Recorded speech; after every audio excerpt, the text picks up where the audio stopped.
Hey y'all, it's Alex from You Should Craft, and today we'll learn how to crochet the linen stitch. This creates a really cool texture for your projects that you can use for almost anything. I made a sweater using this stitch. This is a dishcloth that I'm showing you. You can use it for so many different crochet patterns. And it looks a lot more complicated than it is. It's actually just a riff on the single crochet. So you, as a new crocheter, have all of the skills that you need to crochet this already. If you're following along in my Newbie Series, right now for the linen stitch, we're on day 9. And if you're not, you can sign up in the description below if you're looking for just a more structured way to learn how to crochet. But all right, let's talk materials. Like any standard crochet stitch, you can crochet the linen stitch. It's also known as the moss stitch, but you can use any hook and yarn. For this, since I'm making a dishcloth tomorrow, I'm going to use my Dishy worsted weight cotton yarn. It's from We Crochet, and my J6 millimeter crochet hook. This is also from We Crochet. It's from their Bright hook set. But using a hook that's a little bit larger will give me a fabric that's a little bit drapier. So you don't want a dishcloth that's like super stiff. So, all right, let's go ahead and learn how to crochet the linen stitch. All right, so like any of our other stitches that start on a chain, you're going to begin by crocheting, or not crocheting, but you're just going to make a slip knot and insert your hook. And then set up your yarn and hook in whatever way that you found was most comfortable for you. And again, it doesn't really matter. For the linen stitch or moss stitch, you can crochet any even number. So go ahead and do what you want. I'm going to crochet 32.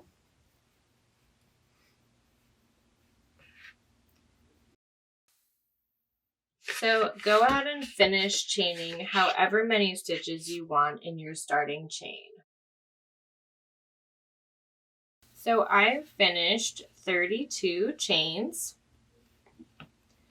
Make sure you count your starting chains before you start working into them, because having an even number is really important for the way that we set this up. All right, so we are going to be doing a single crochet, but it's a little bit weird. So we are going to skip 3 chains and single crochet into the 4th chain from our hook. And like usual, I'm going to go into the back bump. So here's 1, 2, 3, and I'm going to crochet right here into chain number 4. So again, I'm single crocheting, just like usual. Whoop, like missing my stuff. So there's our first single crochet, and then you're going to chain 1, and we're going to skip the next chain. So here's our next back bump, skip, and we're going to put one here. You'll see skip abbreviated as SK in patterns. And in charts, there's not a notation for it. It's just that there won't be anything in that stitch. So I've crocheted another single crochet. I'm chaining 1. I'm skipping 1. And then I'll put my next SC right here.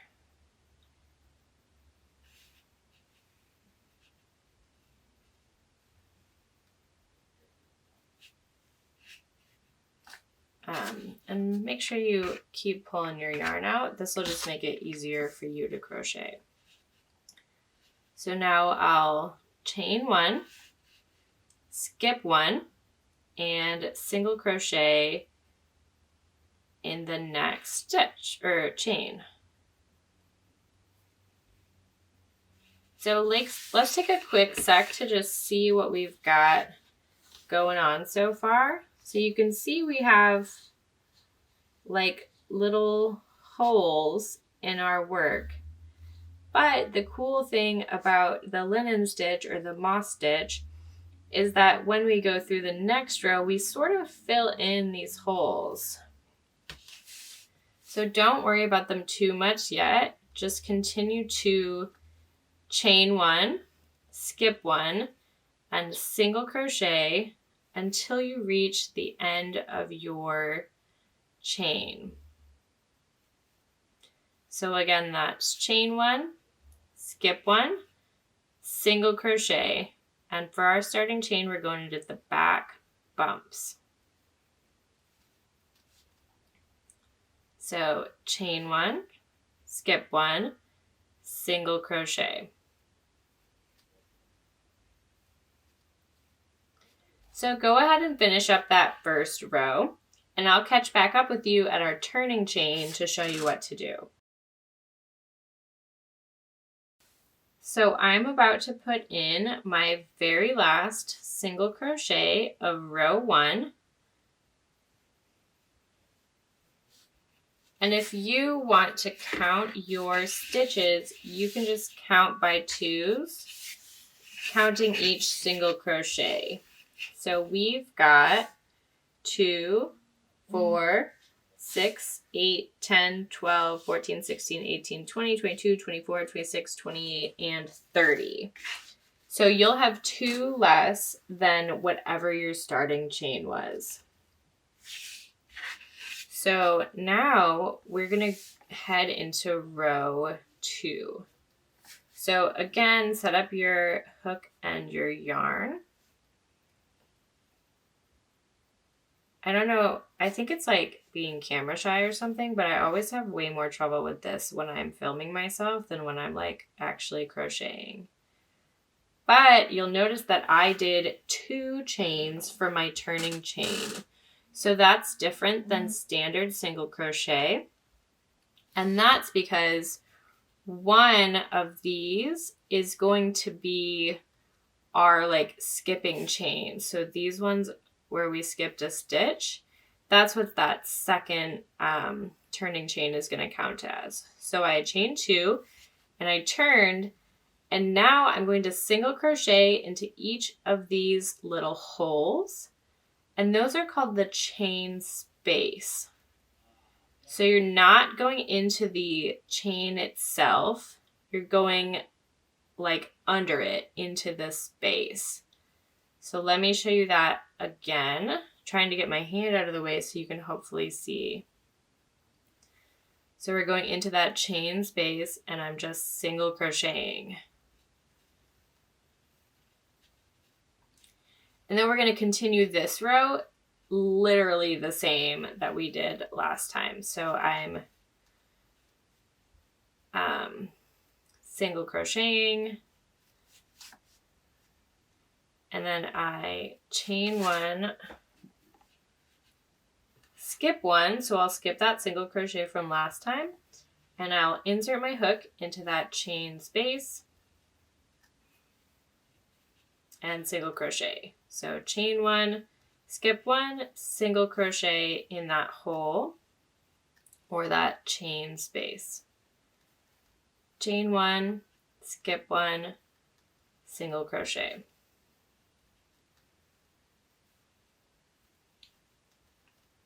Chain 1, skip 1, and single crochet.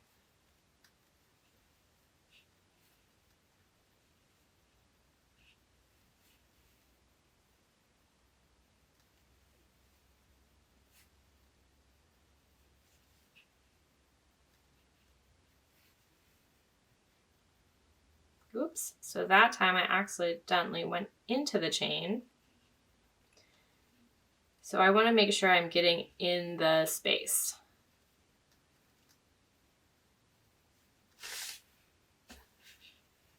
So chain 1, skip 1, single crochet in the space. Chain 1, skip 1, single crochet in that chain space. And so now I just have a couple left. But I'll show you what we're looking like so far. So I find that this always looks a little bit messy at the beginning, just while your fabric is like, I don't know, figuring out what it wants to be when it grows up. But you can see that texture starting to form. So here's the dishcloth again. And so you can see that once you get going, it ends up looking a lot better. So we're going to continue that chain 1, skip 1, SC for the end of this row. And then I'll catch back up with you to show you row 3, but spoiler alert, it's the same as row 2. So go ahead and pause the video, finish up this row, and I'll show you what to do for the rest. All right, so I just threw down my last single crochet of row 2. So now, just like before, I'm going to do 2 chains, flip or turn my work, and I'm going to repeat the exact same pattern. So I kind of already chained 1, and then I'll skip that single crochet and put an SC into the chain space. And then,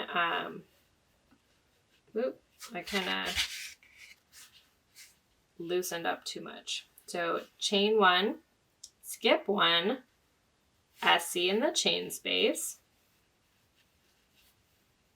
chain 1, skip 1, single crochet in the chain space, chain 1, skip 1, single crochet in the chain space, and you will continue this pattern until your work gets to be whatever size that you want it to be. So just keep crocheting. Again, it looks a little bit sloppy at the beginning, but it just kind of like evens itself up as you go. So just continue this pattern. At the start of each row, you'll chain 2 and turn, and then you'll just rotate like single crochet, chain 1, skip 1, single crochet until you finish. So this is super, super easy, but it creates a really cool look. Thank you so much for watching. I hope that this linen stitch or moss stitch tutorial was helpful. Please subscribe to the You Should Craft channel for more tutorials and free patterns, and check out the blog for more as well. But thanks!